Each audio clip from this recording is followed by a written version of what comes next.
Hello and welcome to New Consultant Training. Today we're going to talk about Hostess coaching and what to put in your Hostess packet. Okay, so you just booked a party.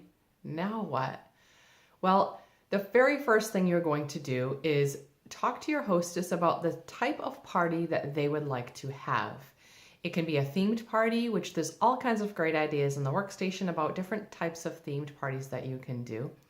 And you need to find out from your hostess if they want a type of demonstration or if they just want to do it open house style. It really depends on their friends and the people that they're inviting to the party, the kind of party atmosphere that they want to create. Because remember, this is all about your hostess and all about getting your hostess all of their free and half price stuff and as much as you possibly can get them, right? Okay, so in the workstation, I know this is probably backwards, but in the workstation is the host coaching checklist. So this is a great resource and something that we don't utilize nearly enough, okay? So the very first thing it talks about is the party type.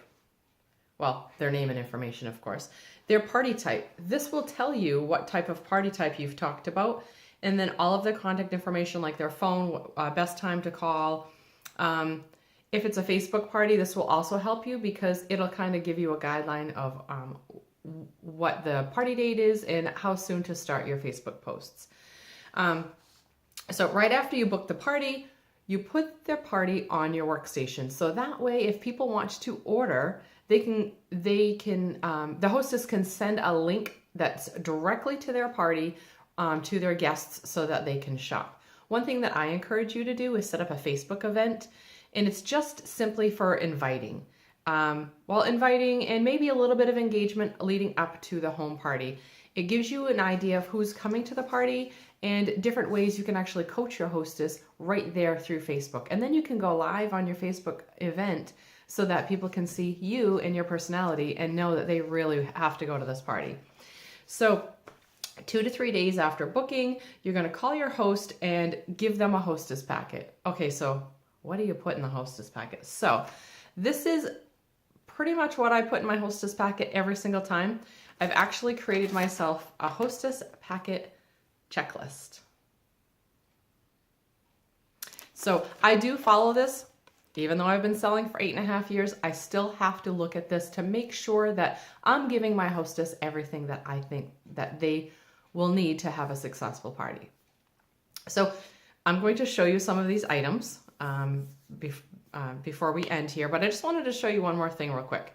So even if they're having a home party, I still want to give them some testers so that they can get outside orders. So our testers come in a bag like this. It's all of the testers in the catalog that are currently available. This is great, but if you leave this on your conference room table and people walk in and see it, they may be reluctant or hesitant to actually open this bag and start sniffing. It's a great presentation. You can definitely see what's in here and you definitely know what it's for. Well, unless you don't know what Scentsy is, you might think they're lip glosses. However, what I like to do is use a basket. I've got baskets of all different shapes and sizes, and we use the pumpkin tubs that the kids use for trick-or-treating. We use those for Halloween. The Easter buckets for Easter. St. Patrick's Day had some buckets too that were St. Patrick's themed. The possibilities are limitless. But what I find is that if you have your testers in something like this, people are much more likely to dig around and sniff away. Now, of course, this is going to be prettied up. We'll put a bow on the front here on the handle, and then we can put flyers and stuff here so that it's inviting and enticing for people to want to go over and sniff the testers. So the first thing I put in the hostess packet is a join flyer. I want them to join my team and I want them to at least think about it. So that goes in. I don't care if they've hosted a party 17 times, they still get the join information because I want them to know that I really think that this would be great for them. Now I made, through my Leadership Development University program that you can find right here on YouTube, I had all of my consultants create their own opportunity flyer. this just makes it a little bit more personal. You can give them just the join flyer if you don't have these or don't want to take the time to make them. That's okay. I just like the idea of these because it gives the person that I'm trying to sponsor into the business, it gives them a better understanding of who I am, how I run my business, how I live my life. I don't know. I just think it adds that personal touch to it. So I love to use those. And then catalogs. So we love our catalogs. Our catalogs are awesome. So what I have started doing, which I accidentally put it on the wrong thing. I think I have it on here. Nope, I don't. I made a sticker and I put it on the front of my catalog that talked about my favorite things, but I put them on the showcase brochure, and it actually references page numbers. So don't have to be perfect to be powerful, right? So one thing I love about our catalogs is the fact that you have this pull-out sheet at the back here. It shows every warmer in the catalog. However, I'm only going to put 3 of these in their Hostess packet, and I want the Hostess to be able to give away as much information with my information on it as possible. So what I like to put in there are the product lists. Now I have this folded, so this makes a little pocket. So guess what goes in that little pocket? I know I'm jumping all over the place, bear with me. Samples. So I made some samples. This is our Sunkissed Citrus Laundry Liquid. So this is just a little, what do they call it? Mylar, you know the Mylar balloons that you buy kids for their birthdays? This is that same kind of material. And with just a little bit of heat, you can actually seal the end here, and you can see they're notched. You can see the little notches. They just tear that open, use it. It's a one-time sample. And then I made samples of the Nourishing Men's Skin Conditioner, and this smells amazing, by the way. Now this sticker basically just says a description of what it is and my contact information, because everything you give out, you want it to have your contact information on it. So that's also going to go in here. And then I have the scent of the month. This is the Cambridge for May 2017. So on the other side of it, it just says what the scent is. It's the May scent of the month. It says to heat and not to eat, because honestly, when you see that in a little package like this, it might look like a candy. So I just want to make sure people know that don't eat it. It tastes disgusting. It's got my contact information, and then it says find me on Facebook. And then that will go in the front like that. So I will encourage my hostess to give this away to everybody who wants some free samples to try on their own. So I put 5 of these in there. And I usually put a diffuser paper in there, but I just ran out of them with my party yesterday, so I don't have any to put in there. I'm going by my list, by the way. Order forms. I put 10 order forms. If it's a basket party alone or a catalog party, I'll probably put 15 to 20 in there. I don't want my hostess to run out of these. If my hostess does run out of these, I coach my hostess to have the customer write down their order, and I'll transfer it to an order form after. Okay, order forms, invitations. Invitations, I don't typically use invitations any longer unless the hostess actually asks for them.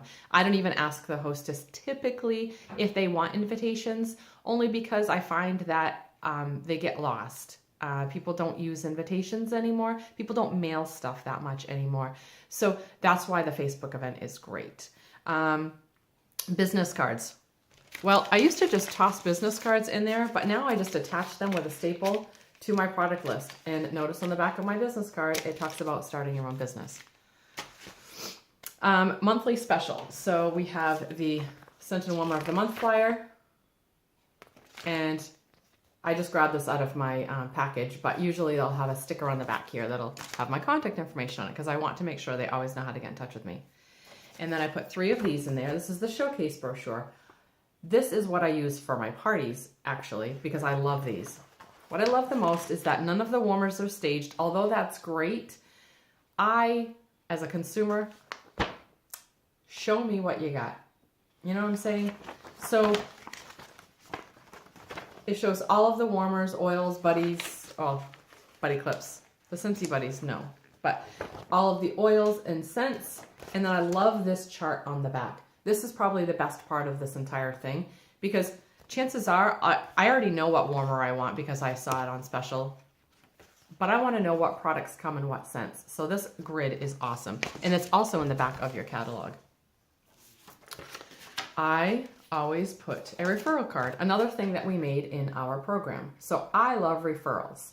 So this would be considered a personal special. So you can't post this online, which is why I can't show you the back of this. However, it does tell you that if you refer a customer, if you refer a friend who purchases, if you refer a friend that makes a purchase, or you refer a friend that hosts a party, or refer a friend that joins the business, there are different rewards for that. So that's my card. Again, made that during the LDU. One of the programs that I actually took part in, not the one that I trained on. So, and the last thing that I put in there as a rule is a tack sheet. So what I find is a lot of people, see, I live in the state of Maine, and a lot of people don't realize that the tax rate is 5.5%, and people do not understand how to calculate 5.5%. It's not because they don't understand math, it's that it's a lot more complicated to figure out if it's not something that you do all of the time. So instead of making these people do the math themselves, I put a tax sheet in there. That's basically where I was going with that.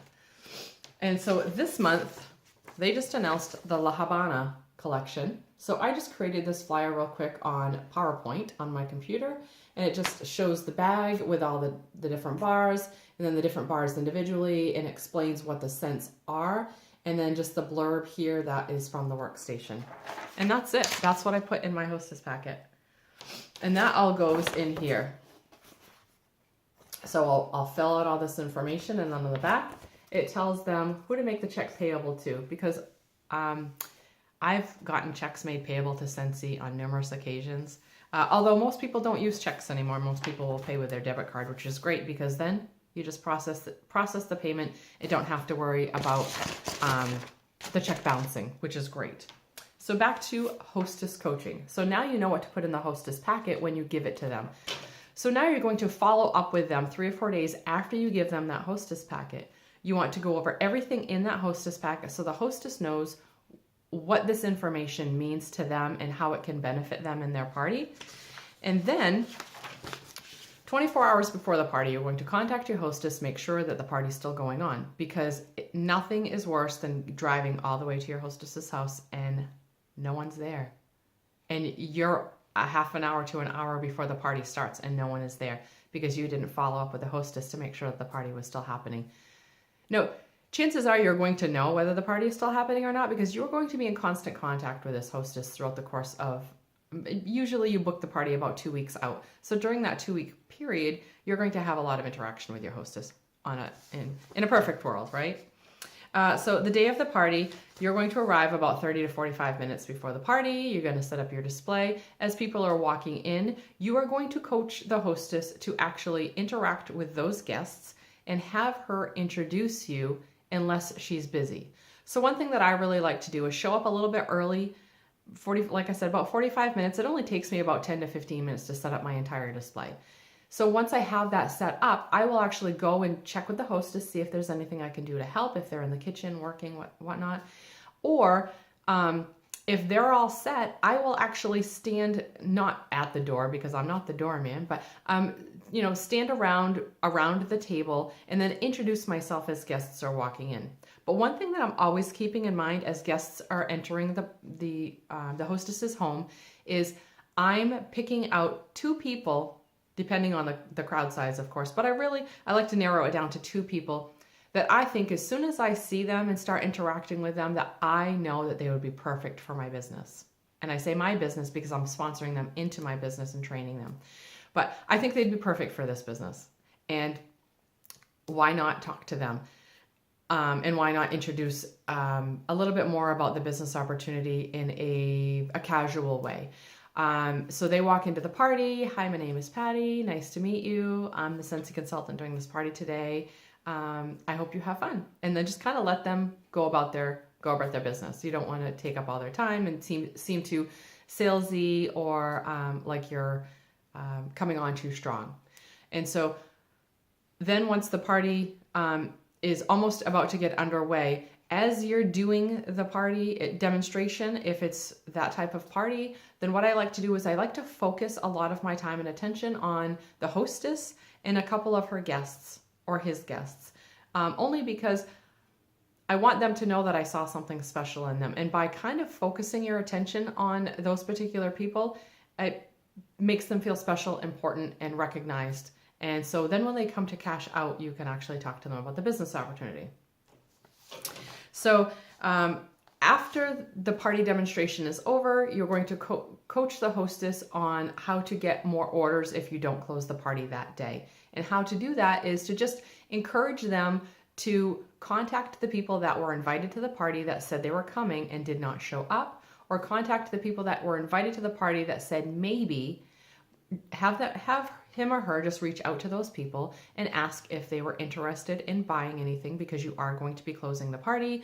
Make sure the hostess is telling them about the personal specials. You can actually work with your hostess to contact those people on her behalf if she chooses to go that route. That is a conversation that you should probably have with her, because maybe she doesn't have time or doesn't want to reach out to those people because she feels like it's too much work. So you can just ask her at that time, would you mind if I reached out to those people? It's definitely not a bad thing. And you just let her know, I'm doing this so that I can help you get more free half-price Scentsy. So this packet here actually talks to you about what to put in your hostess packet. Pretty much the same stuff that we went over. There's different letter examples about save the date, that sort of thing. But that is pretty much it for this. There's also another hostess checklist that I put with my new consultant packets. It's a little bit different, but a lot of the same. Hostess coaching really is a personalized thing that you need to decide what works for you or what will work for you. Hostess coaching is one of those things that your hostess needs to know that you care about how much they do in sales, because it benefits her and not because it benefits you. Now, yes, of course it's going to benefit you. You're going to get paid. But the whole idea behind doing a home party, or any party for that matter, is to try to get the hostess to join. But not so that you're coercing them into joining, but you're showing them how fun it can be. So it will actually happen pretty organically. So one last thing I wanted to cover real quickly was the hostess summary form. So this is also found on your workstation. It's 2 to a page. Sorry, my allergies are driving me crazy. So the host summary form, it goes over the host rewards, tells them how much they can earn, or shows you at a quick glance what they can earn. You fill out all their information, and you put their party total here, and then you just write down what they're going to get with their rewards. And it's a quick snapshot, so you can write it down here and then write it down here and give one to the hostess and keep one for yourself. Or just cut it in half and just use them for yourself. It's totally up to you. I hope this helps you. If this is informative to you and you find value in this video, please feel free to share it with your friends who are also Scentsy consultants, and I'll see you during the next training. Have a great day and go out there and rock your Scentsy business.